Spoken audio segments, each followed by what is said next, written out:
It's me, Russ Shaw. This is my studio. You like it? It is 79 Southwind Motorhome.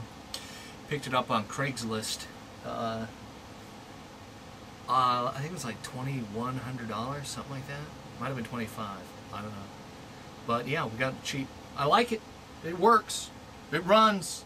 We drove it to farthest we drove it was Mount St. Helens area down there. South Washington State.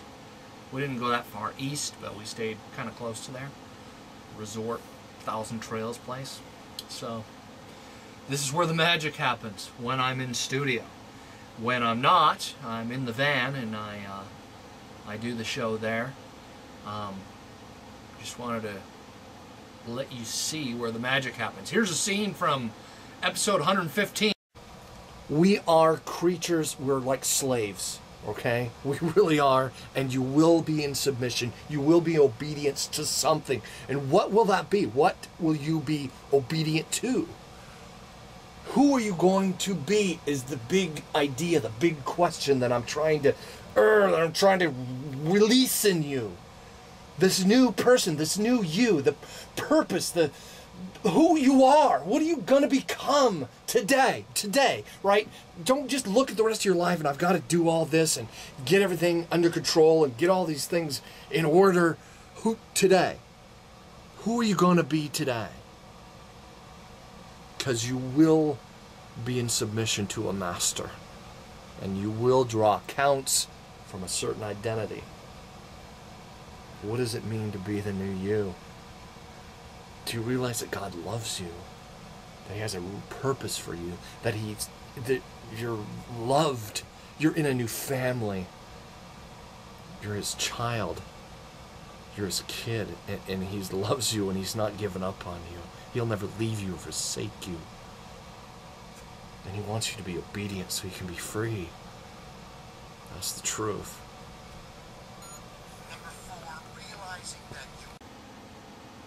That was the video from the audio. If you listen to episode 115, that's in there. In there. The video, the audio. It's all media, all the time, happening now. I don't know, I'm just kind of shooting from the hip. It's nice to meet you guys. Put a face to the voice. It never works out the way you think, right? I mean, it's like you picture a guy in your head that you listen to. It's kind of like your mind makes this face form to how the voice should be, and it just never is what it is it? Do I look like I sound? Russ at asi247.org. Send me a message. Okay, what's up with the disclaimer? You're asking yourself, right? Well, the disclaimer is I live in the United States, here in Washington State. And here in my country, people love to sue one another. So, part of it is also that I'm not your doctor, right? Like, I don't have a doctorate in anything. My closest to being to college is really Kager's at the UW that I went to. You know, so I'm not an educated man. I do listen to audio from lectures in colleges around the world. I love that. I love to learn. My new heart wants to learn stuff. Hate school, love to learn. I had dyslexia as a kid, and dyslexia is when you have wires crossed in your brain. You're from reading to writing. It's difficult for me to get stuff from paper into my brain. It takes a while. It takes me a long time to read books. I do read books. It's laborious for me. It takes time. I love to listen to books more. I'm a member of Audible, right, .com. I love those guys. Listen to a lot of books through my phone, on my Android phone, through Audible. So Little plug for those guys. That's where I get most of my book reading information, books on audio. Because, yeah, I was pretty severe dyslexia when I was a kid. I was held back in the 2nd grade. I was sent to a special school after that, and I was asked to write a paragraph. There was on this chalkboard, this blackboard, this paragraph, and I wrote everything backwards, right? This way, you know, letters all backwards. The whole paragraph I wrote backwards. So, yeah, pretty severe case of dyslexia. I was ADHD. I was diagnosed with that twice as an adult. Been on medication for that. Not currently on any psychotropic drugs at the moment, and it's good to be free from that.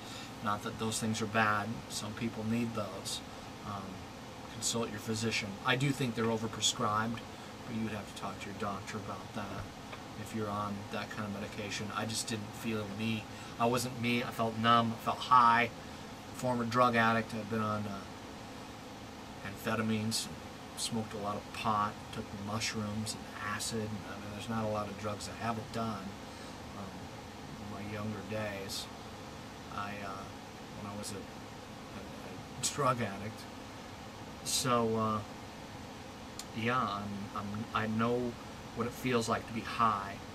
And when I was on Adderall and Paxil and some of these other drugs, I felt high. I felt stoned. I liked the feeling, didn't like the feeling, right? A certain part of me liked the feeling a little too much. So, again, consult your doctor about this stuff, but I don't think we're supposed to go through life stoned. You know, it's just, that's where I was at. I know what it's like to be stoned. If you don't know what it's like to be stoned, then, you know, maybe you should talk to your doctor about that. Do you feel like you? It's an important question.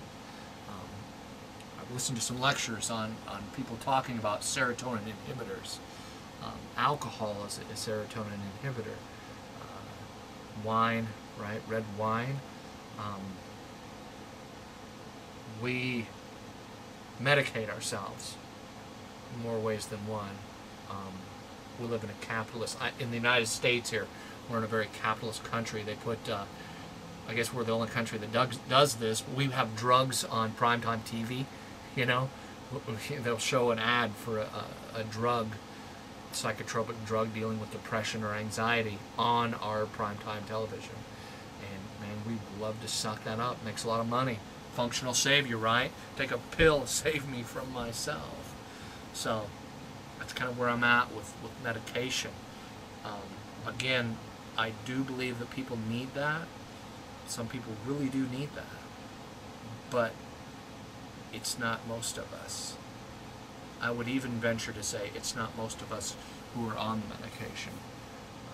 It is highly documented that these medications are overprescribed, especially in kids. So, that's all I have to say about that.